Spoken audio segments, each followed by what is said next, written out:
o külü püskürtürseniz o böceklerin biliyorsun akciğerleri yoktur. Derilerinden soluk alırlar. O kül zerreleri derilerine yapıştığı an o gözenekleri tıkar ve o zehirli böcekler ölürler.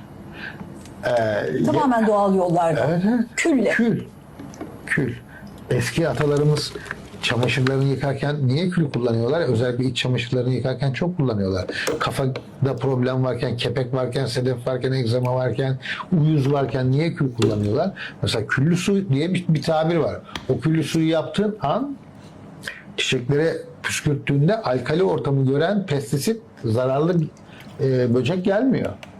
Mesela kendi ilacını kendi yapabiliyorsun. Evdeki çiçeklere püskürtüyor. Evet. Mesela bir numaralı şeyin ilacıdır. Gül bitkileri evde çok vardır balkonlarda. Bir de nim ağacı vardır. Nim ağacının yağı inanılmaz derecede gül bitkilerini ben onlarla yok ettim mesela. Hatta İstanbul'da